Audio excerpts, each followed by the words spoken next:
오늘 함께 나눌 하나님의 말씀은 신약성경 사도행전 20장 17절에서 24절까지 말씀입니다. 사도행전 20장 17절에서 24절까지의 말씀입니다.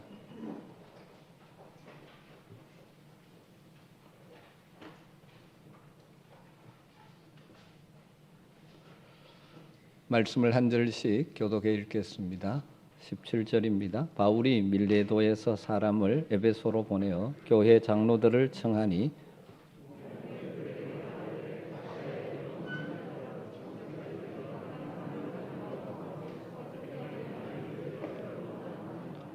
곧 모든 겸손과 눈물이며 유대인의 관계로 말미암아 당한 시험을 참고 주를 섬긴 것과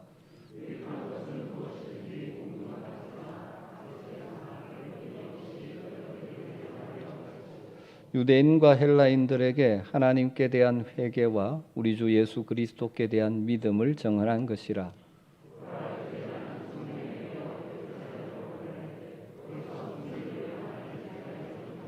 오직 성령이 각 성에서 내게 증언하여 결박과 환난이 나를 기다린다 하시나 내가 달려갈 길과 주 예수께 받은 사명 곧 하나님의 은혜의 복음을 증언하는 일을 마치려 하면은 나의 생명조차 조금도 귀한 것으로 여기지 아니하노라. 아멘. 이 시대 사람들에게 영향을 많이 미쳤던 기독교 영성가라고 할 수 있는 헨리 나우엔이라는 사람이 쓴 책 가운데 마음의 문을 열고라는 제목의 책이 있습니다. 그 책에 이런 이야기가 있습니다. 정신과 의사에게 어느 부인이 찾아왔습니다. 그런데 이 부인이 들어오자마자 발작을 일으키고 기물을 파괴하고 분노를 터뜨렸습니다. 간호사 두 사람을 불러서 가까스로 진정시킨 후에 진료를 시작하려던 의사는 환자가 오른손 주먹을 꽉 쥐고 있는 것을 발견했습니다. 그래서 그 손에 뭘 쥐고 있는지 펴보려고 아무리 애써도 할 수가 없어서 간호사들의 도움을 받아서 손가락을 하나 둘씩 펴기 시작했습니다. 그래서 손가락을 펴니까 땡그랑하며 바닥에 떨어지는 것이 있었습니다. 그게 뭐냐 하면 퍼렇게 녹슨 1센트짜리 동전이었답니다. 이 여인은 이 동전을 잃어버리면 자기 존재가 사라져버린다고 생각했던 것 같습니다. 그래서 이걸 빼앗기지 않으려고 꼭 쥐고 있었던 것이죠. 물론 정신적인 문제가 있기 때문에 그렇습니다만은 이 헨리 나우엔이 이야기를 하면서 많은 사람들에게 도전하는 메시지가 이것입니다. 많은 사람들이 나름대로 무엇인가를 꼭 붙들고 살고 있는데 정말 그렇게 꼭 붙드는 것이 정말 가치 있는 것인가? 마치 이 여인이 1센트짜리 하찮은 그거 붙들고 안 놓으려고 하는 것처럼 여러분들이 지금 꼭 붙들고 추구하는 것이 정말 가치가 있는 것인가 하는 것을 생각해 보기를 도전하는 것이죠. 여러분들은 여러분의 삶에 무엇을 가장 중요하게 여깁니까? 다른 단어로 표현하면 가장 중요한 핵심 가치가 무엇이라고 생각하고 살고 있습니까? 늘 입만열만 건강에 대해서 이야기하면 아마 그 사람은 건강을 인생의 핵심 가치로 삼고 살아가는 사람일 가능성이 크죠.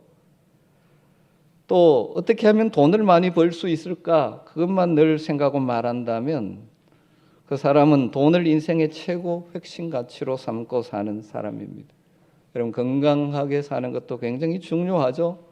돈을 많이 버는 것도 중요합니다. 그러나 그것이 여러분의 인생의 핵심 가치, 다르게 말하면 인생의 목적, 또 다르게 표현하면 인생의 사명이 되어서는 안 되지 않습니까? 저희 세대는 초등학교, 국민학교 다닐 때부터 국민교육 헌장이라는 것을 열심히 외웠습니다. 그래서 지금도 외울 수 있습니다. 우리는 민족중흥의 역사적 사명을 띠고 이 땅에 태어났다. 여러분 그것을 만들어 거의 강제로 외우게 한 그 당시 정부의 의도가 있겠죠. 정확하게 무엇인지 알지는 못하지만 어쩌면 저는 그래도 우리나라가 이 정도로 살 수 있도록 하는 데는 이것이 긍정적인 기여를 많이 했다라는 생각을 합니다. 왜냐하면 모든 사람들이 계속해서 우리에게는 사명이 있다. 민족 중흥의 역사적 사명을 띠고 이 땅에 태어났다. 그냥 겉으로 살 존재가 아니다. 이 나라를 다시 살릴 사명이 우리에게 있다. 늘 입으로 이야기하게 했기 때문에, 다르게 말하면 사람들로 하여금 이 나라를 부흥시켜야 된다는 나름의 사명의식을 가지게 했기 때문에, 그래서 땀 흘려 일하고 또 여러 가지 여건들과 환경 어려움을 뛰어넘어서 그래도 이렇게 사는 나라가 되지 않았을까 생각을 합니다. 여러분, 어떤 사람이든지 인생을 살면서 목표의식, 목적의식, 또 다르게 표현하면 사명의식, 내가 무엇을 위해 살아가야 하느냐 하는 것을 가지고 있느냐, 그렇지 않고 그냥 흘러가는 대로 사느냐 하는 것은 그 인생에 큰 차이를 가져오죠. 그런데 그것보다 더 중요한 것은 여러분, 그 사명이 정말로 가치 있는 것인가 하는 것이죠. 자기는 인생의 목적이라고 잡았는데 그것이 이 땅에 잠시 있다가 사라져 버릴 그것을 붙들고 산다면 이 땅과 함께 그것도 사라지는 것이죠. 우리는 오늘 말씀 가운데서 자기의 생명을 바쳐도 아깝지 않은 자신의 인생의 목적, 사명을 발견했다라고 외치는 사람을 만나게 됩니다. 우리가 잘 아는 바울 사도이죠. 오늘 우리가 읽은 말씀은 바울이 밀레도에서 에베소 교회, 자신이 3년 동안 섬겼던 에베소 교회 장로들을 불러놓고 한 설교의 서론 부분입니다. 바울이 3차 전도 여행을 마무리하면서 이제 예루살렘을 향하여 올라가고 있습니다. 지나온 여러 성읍에서 성령께서 여러 사람을 통해서 예루살렘으로 올라가면 바울을 기다리고 있는 것은 결박과 환난이라고 말씀해 주셨습니다. 그러나 홀로 들어와야 사소까지 걸으며 하나님과 독대하면서 자신의 사명을 재확인한 바울이 에베소 교회 장로들에게 자신의 결심을 선포하면서 어떤 일이 있어도 나는 이 사명의 길을, 하나님께서 가라고 하신 이 길을 나는 걸어가겠다라고 선포하는 내용이죠. 사도 바울을 다르게 표현한다면 사명에 붙들린 사람이라고 할 수 있죠. 여러분, 그는 많은 박해와 환난을 경험했고 지금 그가 가려는 예루살렘에도 그런 어려움이 기다리고 있다는 것을 알지만 그 길을 가는 것을 마다하지 않습니다. 왜냐하면 이것이 자신이 가야 할 길임을 알았기 때문이죠.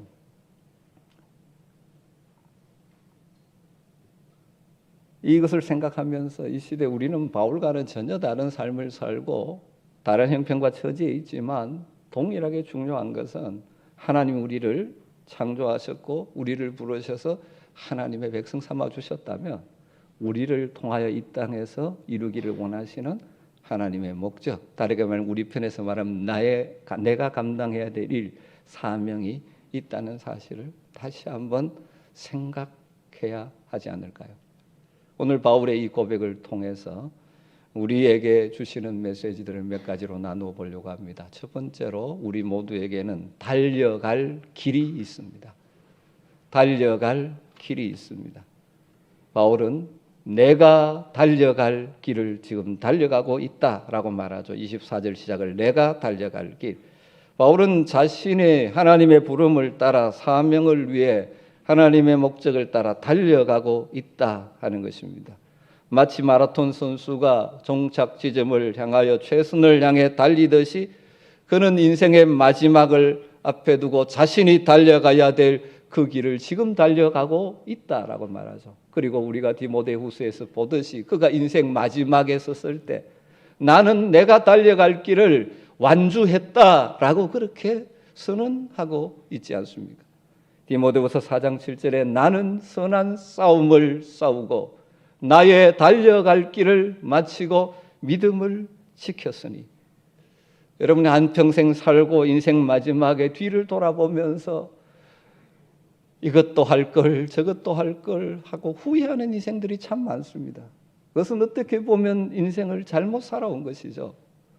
저는 우리 믿음의 성도들이 인생의 마지막에 섰을 때 내가 달려갈 길을 내가 마쳤다라고 바울처럼 고백할 수 있는 복 있는 인생을 살게 되기를 주님으로 축원합니다.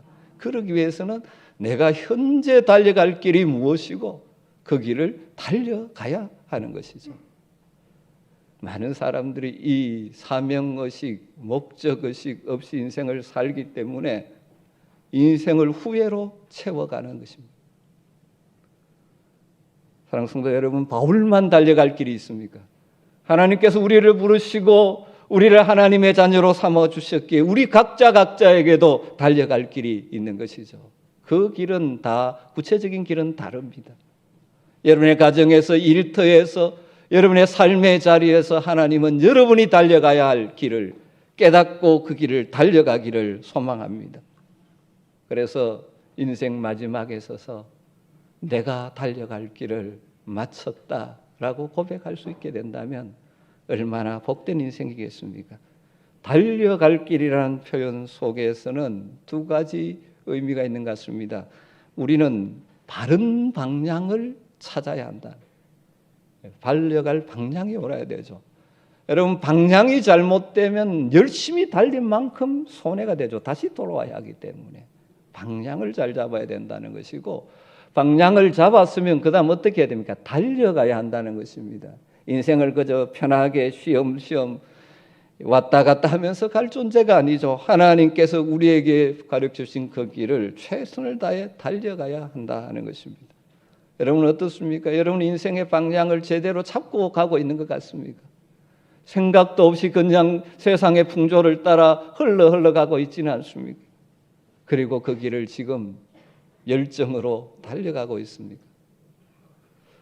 남아메리카 밀림 속에는 부시마스터라는 독사가 있다고 합니다. 아주 무서운 독을 가지고 있고 몸집이 크고 공격적이어서 한번 물리면 20분 이내에 죽게 되는 무서운 독을 가지고 있는 독사라고 합니다. 그런데 이 독사가 빛깔이 너무 아름다워서 그 기어가는 모습이 마치 무지개 영롱왕처럼 황홀하기 때문에 종종 사람들이 그 아름다움의 넋을 잃고 있다가 순식간에 달려드는 독사에게 물려 생명을 잃는 경우가 있다고 합니다.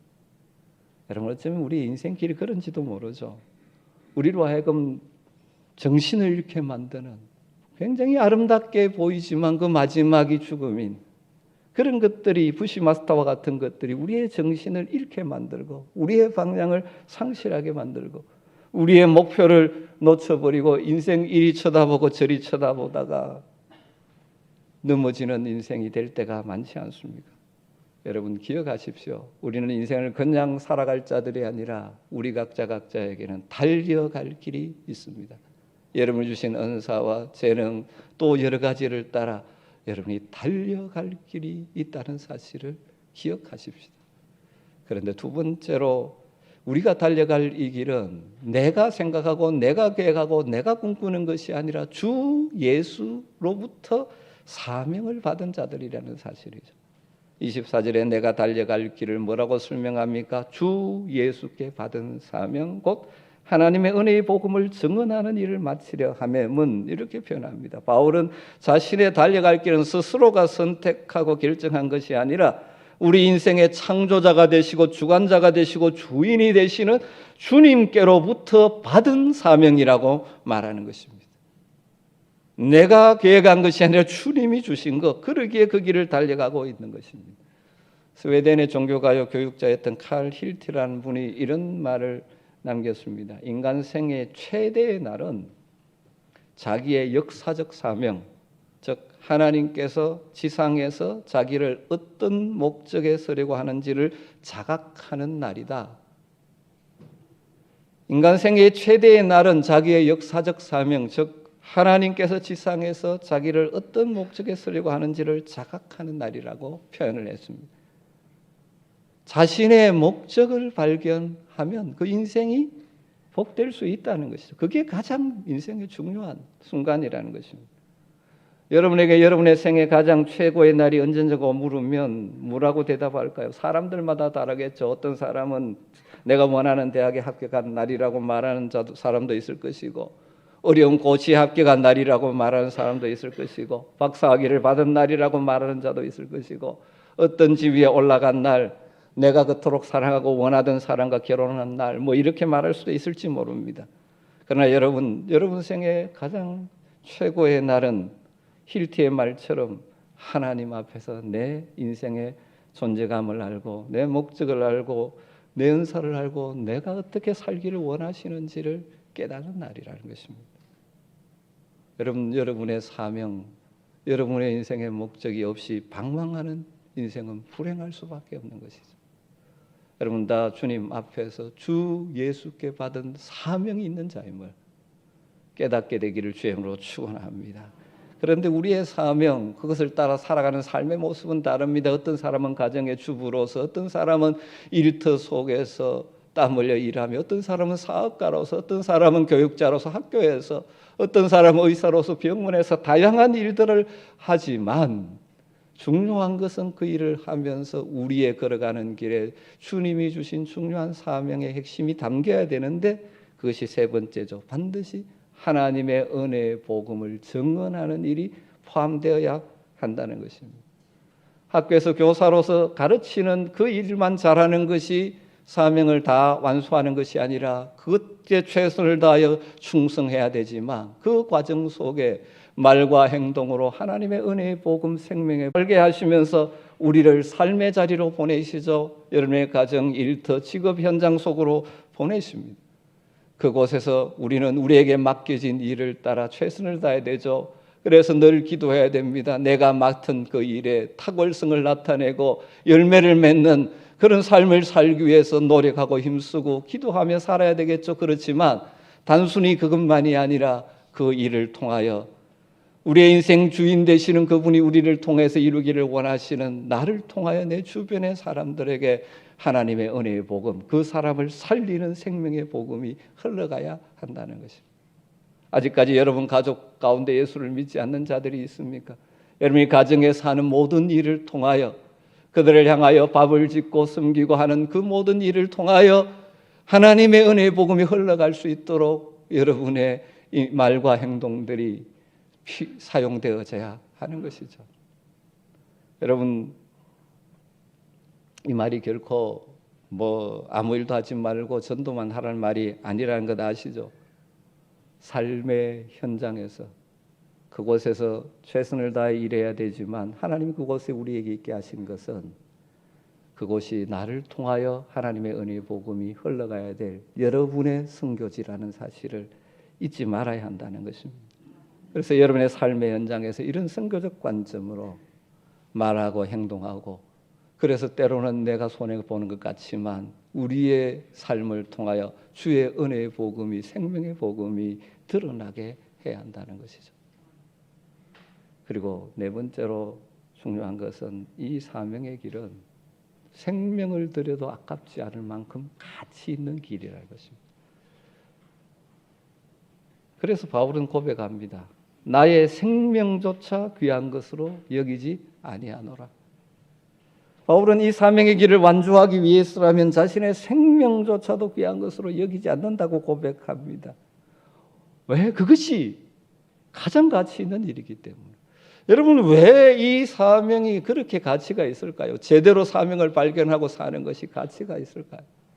여러분, 특별히 은혜의 복음이 우리를 통해서 전달되는 것은 우리가 그런 삶을 살게 될 때 우리의 그런 삶은 우리 자신과 다른 사람의 영혼을 바꾸는 삶이기 때문입니다. 은혜의 복음을 증언하는 일은 우리 자신과 다른 사람의 영원한 운명을 바꾸는 것이지 않습니까? 우리가 어떤 사람을 잠시 도와주고 어떻게 하는 것은 이 땅에서 잠시의 유익을 주는 것이라면, 이 생명의 복음, 영원한 생명의 복음, 이것이 제대로 전달되어지면 그 사람의 영원한 인생이 바뀌는 것이기 때문에, 그러기에 무엇보다 가치 있는 일이라는 것입니다. 그래서 이 사명은 우리의 어떤 직업, 성취, 그리고 우리가 이 땅에서 이루게 될 어떤 목표보다도 더 중요한 것이죠. 우리가 이 땅에서 이룬 목표들, 이룬 업적들은 시간이 지나면 사라지게 됩니다. 대단한 건축물도 후에 사람들은 그냥 관광하는 구경거리에 불과하게 되는 것입니다. 그러나 우리가 다른 사람들로 하여금 영원한 하나님과의 연결, 영원한 관계를 맺게 해주는 것은 영원히 남는 일이에요. 주 안에서 우리의 수고가 헛되지 않는다고 성경을 말씀하시고 다른 세상의 것들은 다 지나가지만 주를 위해 힘쓴 이 생명의 열매들은 남게 되어지는 것이죠. 윌리엄 제임스라는 분이 이런 말을 남겼습니다. 우리의 삶을 가장 잘 사용하는 방법은 우리의 인생, 우리의 삶을 가장 잘 사용하는 방법은 삶을 보다 오래 남을 수 있는 일에 사용하는 것이다. 보다 오래 남을 수 있는. 여러분 열심히 했는데 그게 잠시 있다 끝나버린다면 투자 가치가 없는 것이죠. 여러분 우리의 삶을 가장 잘 사용하는 방법은 그렇게 한 결과 오래 남게 되는 거예요. 여러분 그 중에 가장 오래 영원히 남는 것이 무엇입니까? 하나님의 나라입니다. 세상 모든 것은 사라질 것입니다. 그러나 하나님의 나라는 영원히 남게 되는 것이죠. 사랑하는 성도 여러분, 이 영원한 중요성을 가슴에 품고 우리의 인생을 이 영원한 가치 있는 일에 사용할 줄 아는 지혜로운 자들이 되시기를 주님으로 축복합니다. 여러분 이게 정말 가치 있는 일이지만 모든 중요한 것이 그렇듯이 그냥 편하게 쉽게 이루어지는 것이 아닙니다. 편하게 쉽게 가는 길은 그 뒤에 열매들이 없죠. 가치 있는 만큼 우리의 헌신과 수고와 희생이 따릅니다. 우리가 이 정말 우리가 달려가야 될 길, 주님이 주신 사명의 길을 발견하고 인생의 목적을 제대로 알고 살아가는 그 길을 끝까지 잘 완주하려면 어떤 자세가 필요할까요? 바울을 통하여 배울 수 있는 첫 번째는 우리에게 겸손과 눈물이 있어야 한다는 것입니다. 겸손과 눈물입니다. 19절에 보면 곧 모든 겸손과 눈물이며 바울은 에베소 교회 장로들을 불러놓고 바울이 에베소에서 3년 동안 사역했던 내용들을 잘 알고 있는 그들에게 내가 너희들을 어떻게 섬겼는가 이야기를 하면서 나는 모든 겸손과 눈물로 섬겨왔다. 이 가치 있는 복된 인생의 사명의 길을 걸어가기 위해서 나는 겸손한 자세를 유지했고 때를 따라 눈물을 흘리며 이 길을 걸어왔다는 것입니다. 은혜의 복음, 생명의 보명을 나누는 사명의 길은 겸손한 자세로 그리고 눈물을 통해 가는 길이라는 것이죠. 바울 사도 대단한 능력을 때로는 발휘했지 않습니까?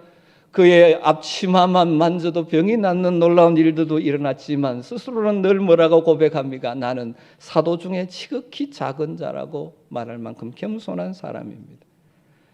고린도전서 15장 10절에 있듯이 그러나 내가 나 된 것은 하나님의 은혜로 된 것이니 내게 주신 그의 은혜가 헛되지 아니하여 내가 모든 사도보다 더 많이 수고하였으나 내가 한 것이 아니요 오직 나와 함께 하신 하나님의 은혜로다. 여러분 하나님은 겸손한 자에게 은혜를 주시고 겸손한 자가 하나님의 은혜를 통하여 하나님의 일을 이루며 하나님이 주시는 열매를 누리게 되는 것입니다. 우리가 종종 신앙생활 하다 보면 조금 뭘 하고 나서 자꾸 우리의 목이 뻣뻣해지고 교만해지기 시작하면서부터 인생이 무너지는 그 경우가 많습니다. 잘 나가던 사람이 왜 무너집니까? 교만해지기 때문에. 교만한 자에게는 하나님의 은혜가 없습니다. 그러면 하나님이 함께하지 않는 그곳에는 열매가 없는 것이죠. 사랑하는 성도 여러분, 늘 겸손을 유지하는 여러분 되시길 주님으로 축원합니다. 그래서 하나님의 은혜가 흘러나와서 내 삶에 선한 열매들이 맺히는 것이죠.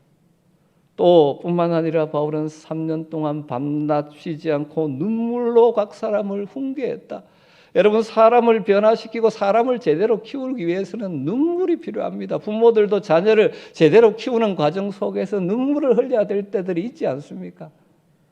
부모의 눈물의 기도를 통하여 자녀들이 성장해 가지 않습니다. 여러분 우리의 눈물이 많은 사람들을 복되게 하는 것이죠. 어떤 열매를 거두려면 눈물을 흘리며 씨를 뿌리는 과정이 있어야 되는 것이죠. 그래서 시편 126편 5절 6절에 보면 이런 말씀이 있죠. 눈물을 흘리며 씨를 뿌리는 자는 기쁨으로 거두리로다. 울며 씨를 뿌리러 나가는 자는 반드시 기쁨으로 그 곡식단을 가지고 돌아오리라. 여러분, 씨 뿌리는 수고가 없이 열매가 없습니다. 특별히 생명의 역사 씨 뿌리기 위해서 우리는 때로는 눈물을 흘려야 되죠. 여러분, 눈물을 흘리며 씨를 뿌릴 때 우리 주님은 반드시 기쁨으로 추수하게 해주시겠다고 약속하고 있습니다. 여러분의 인생을 단순히 편하게 사는 것에 초점을 맞추면 여러분 인생 지난 후에 후회만 남게 될 것입니다. 하나님이 기뻐하시는 생명의 열매를 남기는 복 있는 인생이 되기를 원한다면 현재 때로는 힘들지만 눈물로 씨를 뿌리는 것이 필요한 것입니다.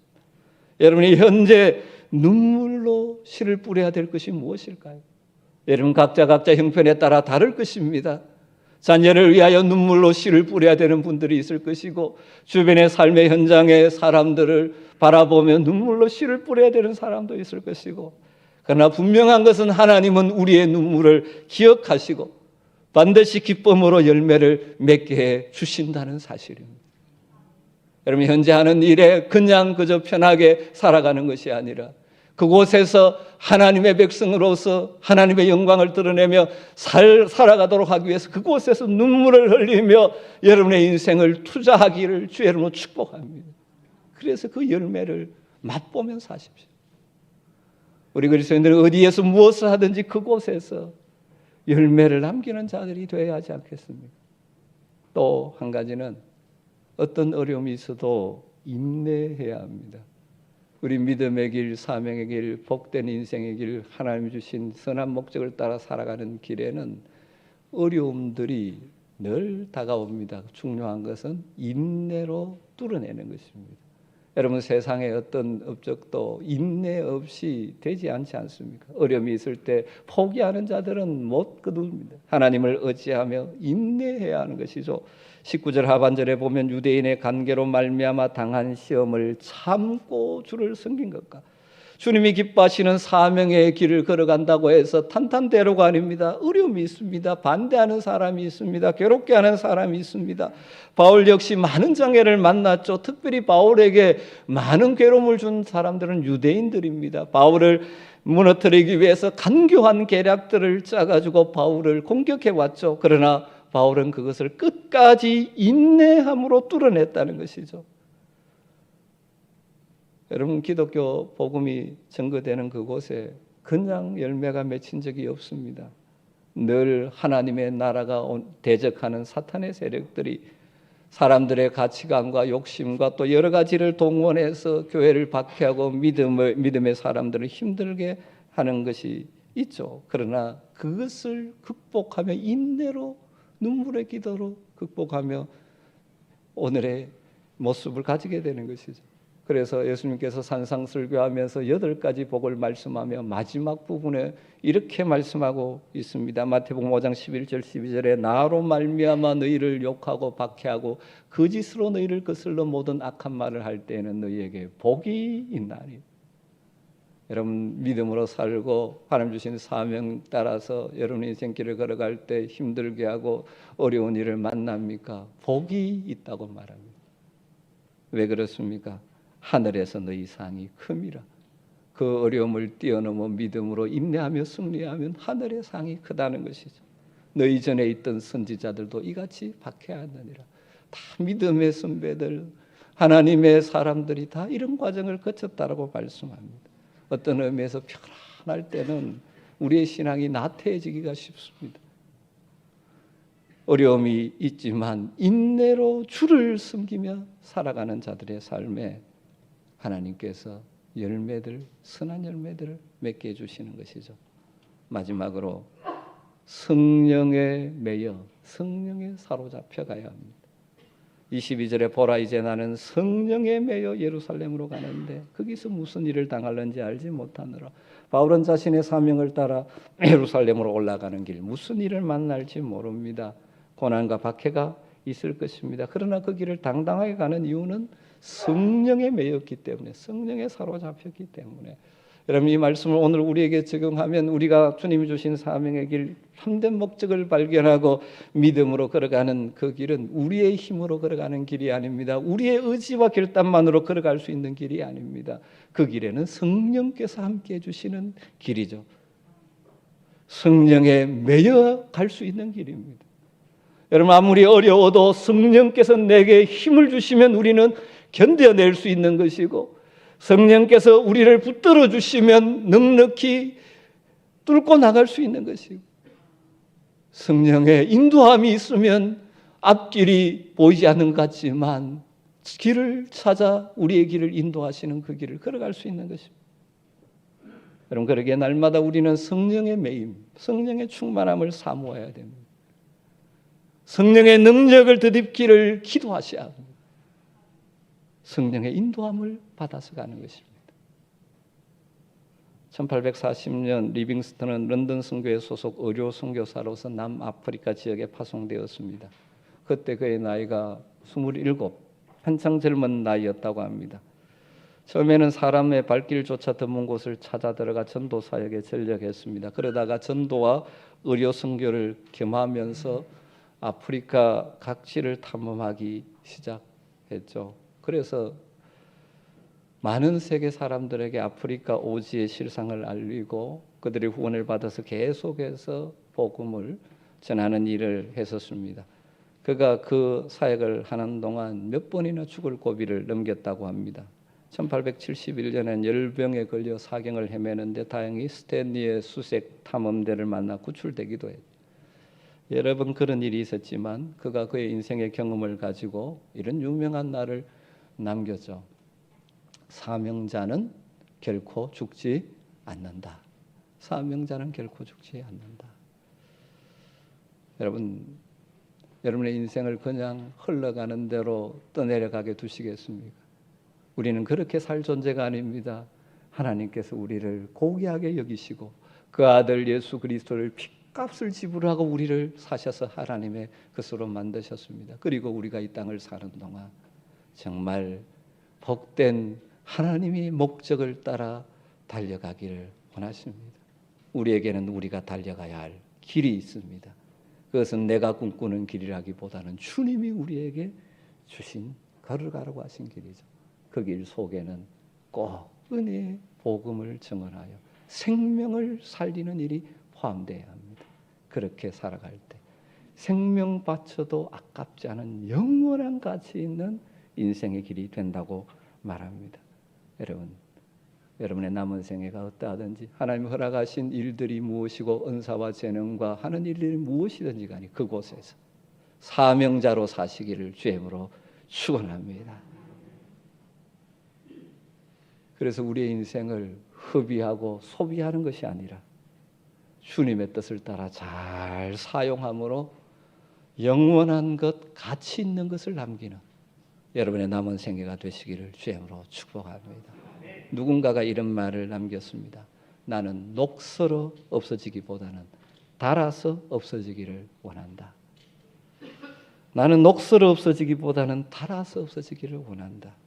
여러분, 우리 언젠가 인생 다 사라지게 됩니다. 하나님이 주신 것, 은사, 재능 여러 가지를 녹슬어 두고 낭비하는 것이 아니라 잘 사용하다가 때가 되면 주님의 품에 안기는 복이 저와 여러분의 복이 되기를 주의 이름으로 축원합니다. 기도하겠습니다. 하나님 감사합니다. 오늘도 말씀을 통하여 다시 한번 우리를 권고해 주시고 우리의 인생을 그저 허비하는 것이 아니라 사명을 따라 가치 있게 살아가기를 도전하는 이 음성 앞에 하나님 성령께서 이 시간 우리 각자에게 깨달음을 허락하여 주시옵소서.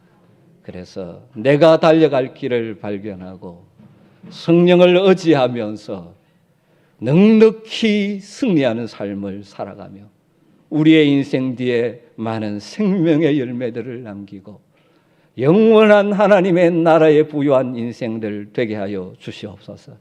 예수님의 이름으로 기도드리옵나이다.